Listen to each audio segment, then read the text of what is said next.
There was a man in the land of Uz whose name was Job, and that man was blameless and upright, and one who feared God and shunned evil.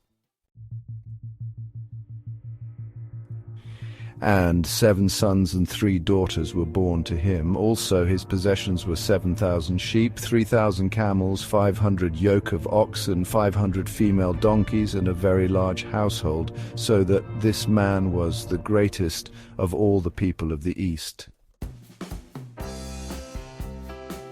And his sons would go and feast in their houses, each on his appointed day, and would send and invite their 3 sisters to eat and drink with them. So it was, when the days of feasting had run their course, that Job would send and sanctify them, and he would rise early in the morning and offer burnt offerings according to the number of them all.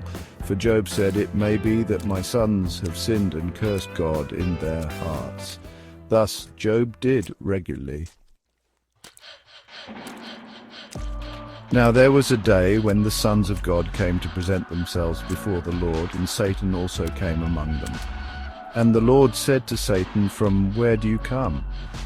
So Satan answered the Lord and said, "From going to and fro on the earth, and from walking back and forth on it." Then the Lord said to Satan, "Have you considered my servant Job, that there is none like him on the earth, a blameless and upright man, one who fears God and shuns evil?"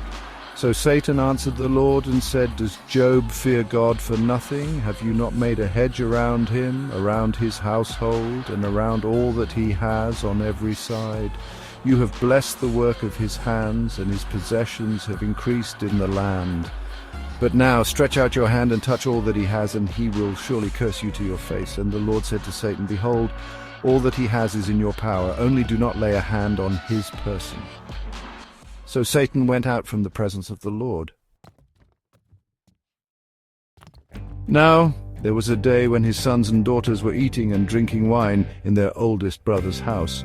And a messenger came to Job and said, "The oxen were ploughing and the donkeys feeding beside them, when the Sabaeans raided them and took them away. Indeed, they have killed the servants with the edge of the sword, and I alone have escaped to tell you."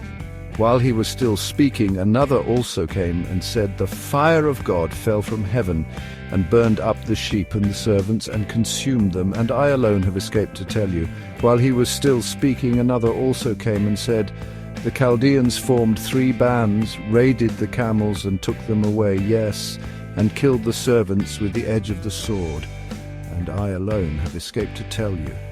While he was still speaking, another also came and said, "Your sons and daughters were eating and drinking wine in their oldest brother's house, and suddenly a great wind came from across the wilderness and struck the 4 corners of the house, and it fell on the young people, and they are dead, and I alone have escaped to tell you."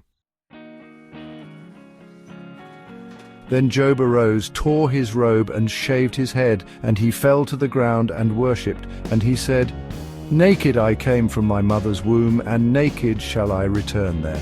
The Lord gave, and the Lord has taken away. Blessed be the name of the Lord." In all this Job did not sin nor charge God with wrong.